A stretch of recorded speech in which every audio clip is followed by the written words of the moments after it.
俄乌冲突对全世界能源带来了巨大的冲击，中东地区的频繁交火造成雪上加霜，能源危机进一步造成粮食安全问题。先说点真实的，美国现在可谓是分身乏术了。美国总统拜登还在欧洲访问，企图用演讲来稳定欧洲各国的局势，中东又不安分了。日前，也门胡塞武装突然袭击了沙特阿拉伯位于西部海滨城市吉达的北吉达油库，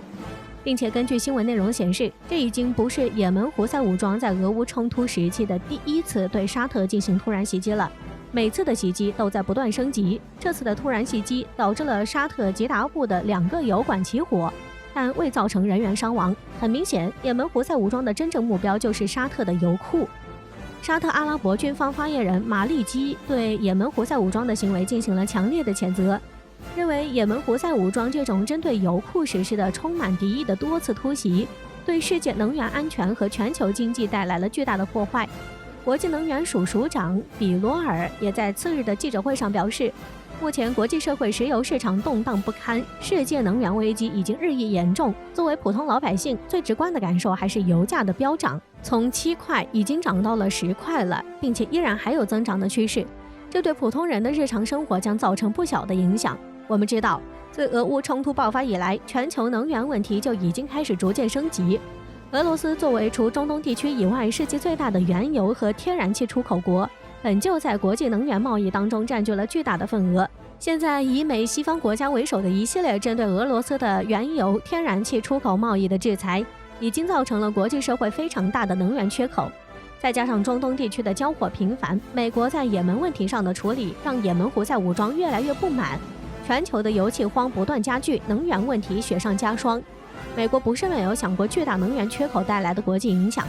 在针对俄罗斯油气出口贸易制裁出台后不久，美国便开始放松了对伊朗和委内瑞拉这2个中东国家的制裁，希望两者可以与沙特、阿联酋等国家共同加大原油的生产，补上俄罗斯的缺口。但是理想是丰满的，现实是骨感的。此前就爆料出阿联酋和沙特不接拜登电话，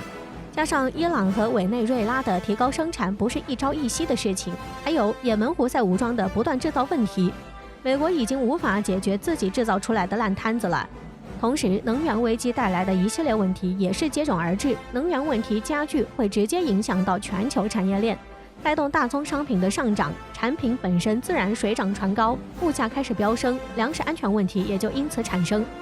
再加上俄罗斯是能源出口大国，乌克兰是粮食出口大国，这2个国家在持续的战火当中又会不断加剧影响，也就形成了一种恶性循环。这一切的国际社会市场混乱不堪，其根本就是美国为了自身利益在其中进行的不断推动。世界各国都在希望冲突尽快停止，拜登却在欧洲说着要推翻普京制裁，真是朱门酒肉臭，路有冻死骨。